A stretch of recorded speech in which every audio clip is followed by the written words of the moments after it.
آقا ہمارے بڑی شان والے۔ سرکار دو عالم صلی اللہ علیہ وآلہ وسلم کی آمد کے عنوان سے کل اشعار تھے شاہنامہ اسلام میں حفیظ جالندھری صاحب کے لکھے ہوئے۔ اب داستان آگے بڑھتی ہے، داستان محمد صلی اللہ علیہ وآلہ وسلم۔ ربیع الاول وہ مہینہ ہے کہ جب سرکار دو عالم صلی اللہ علیہ وآلہ وسلم کی آمد ہوئی۔ حفیظ جالندھری صاحب کہتے ہیں ربیع الاول، جسے ہم ربیع النور بھی کہتے ہیں، ربیع الاول امیدوں کی دنیا ساتھ لے آیا۔ ربیع النور امیدوں کی دنیا ساتھ لے آیا، دعاؤں کی قبولیت کو ہاتھوں ہاتھ لے آیا۔ خدا نے، اور کسی نے نہیں، کیونکہ بعد از خدا بزرگ تو یہ قصہ مختصر، تو خدا نے نا خدائی کی خود انسانی سفینے کی۔ کیوں خدا نے نا خدائی کی خود انسانی سفینے کی، اور یوں رحمت بن کے چھائی 12ویں شب اس مہینے کی۔ 12 ربیع الاول یوں رحمت بن کے چھائی 12ویں شب اس مہینے کی۔ اور 12ویں شب کون سی شب ہے؟ اب یہاں حفیظ جالندھری صاحب یہ بتا رہے ہیں کہ 12 ربیع الاول آمد سرکار کا معاملہ یہ صرف ربیع الاول تک محدود نہیں تھا، اس کا تو ان کی سرکار دو عالم صلی اللہ علیہ وآلہ وسلم کی آمد کا تو تمام اکثر و بیشتر انبیاء نے آسمانی کتابوں میں تذکرہ تھا۔ اس لیے کہہ رہے ہیں کہ یہ 12 ربیع الاول کا یہ معاملہ سے 12 ربیع الاول تک محدود نہیں ہے۔ کہہ رہے ہیں ازل کے روز جس کی دھوم تھی وہ آج کی شب تھی۔ 12ویں شب ازل کے روز جس کی دھوم تھی وہ آج کی شب تھی، ارادے ہی میں جو مرقوم تھی وہ 12ویں شب تھی۔ اب آمد سرکار کا جشن کہاں کہاں کس انداز سے منایا جا رہا تھا، حفیظ جالندھری صاحب کو سنیے۔ کہتے ہیں ادھر تو یہاں صرف ہم جشن نہیں منا رہے ہیں بھائی، سوائے ابلیس کے جہاں میں سبھی تو خوشیاں منا رہے ہیں۔ کیسے؟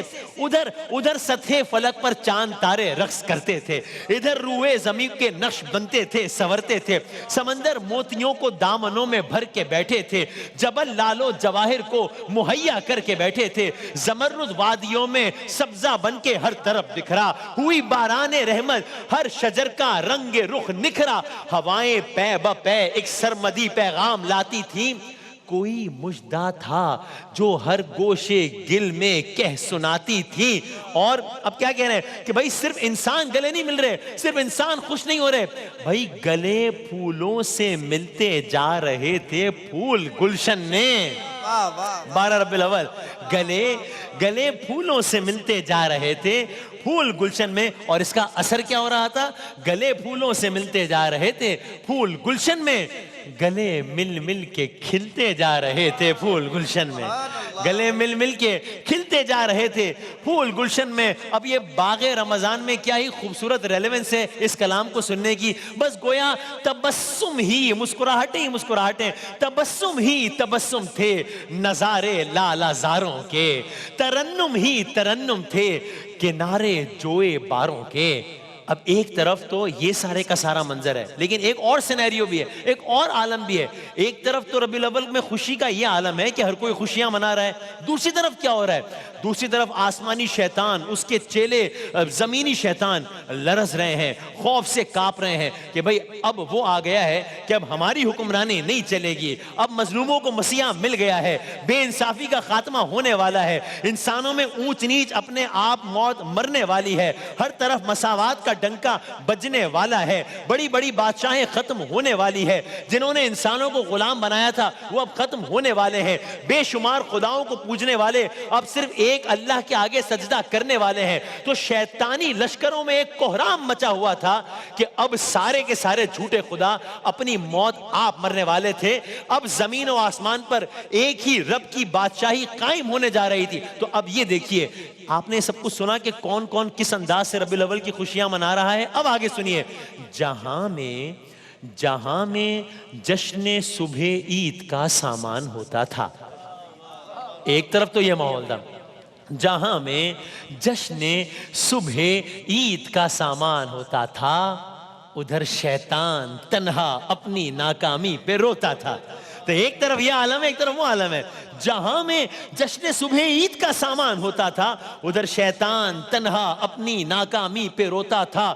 نظر آئیں جو محکم فطرت کامل کی بنیادیں, یہاں پر یہ عالم ہوا, نظر آئیں جو محکم فطرت کامل کی بنیادیں, دھڑک کر زلزلے سے ہل گئیں باطل کی بنیادیں. اب خانہ خدا میں کیا ہو رہا ہے اور فارس میں کیا ہو رہا ہے, مکے میں کیا ہو رہا ہے, فارس میں کیا ہو رہا ہے, اس کو اس پس منظر سے سنیے گا, صرف بچوں کے لیے, باقی سب جانتے ہیں کہ آتش کدا ہوئے کرتے تھے. آج بھی ہوتے ہیں جہاں آگ کی پوجا کی جاتی ہے, ان کا ایک ٹریڈیشن ہوتا ہے کہ وہاں پر آگ ہر وقت روشن رہتی ہے.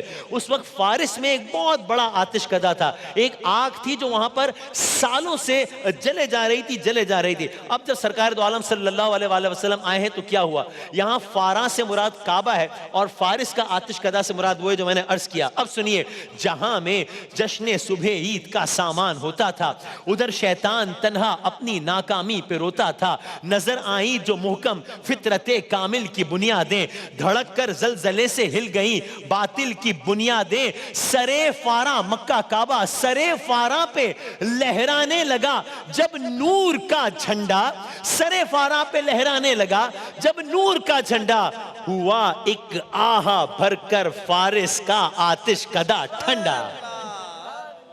ہوا ایک آہ بھر کر, ادھر یہ ہوا اور اس نور کے جھنڈے کا جو فاراں میں لہرایا تھا اس کا اثر وہاں تک ہوا. سرے فاراں پہ لہرانے لگا جب نور کا جھنڈا, ہوا ایک سرد آہ بھر کے فارس کا آتش, ہوا ایک آہ بھر کے فارس کا آتش کدا ٹھنڈا. اب آگے حفیظ عالندری صاحب کی یہ منظر کشی سنیے.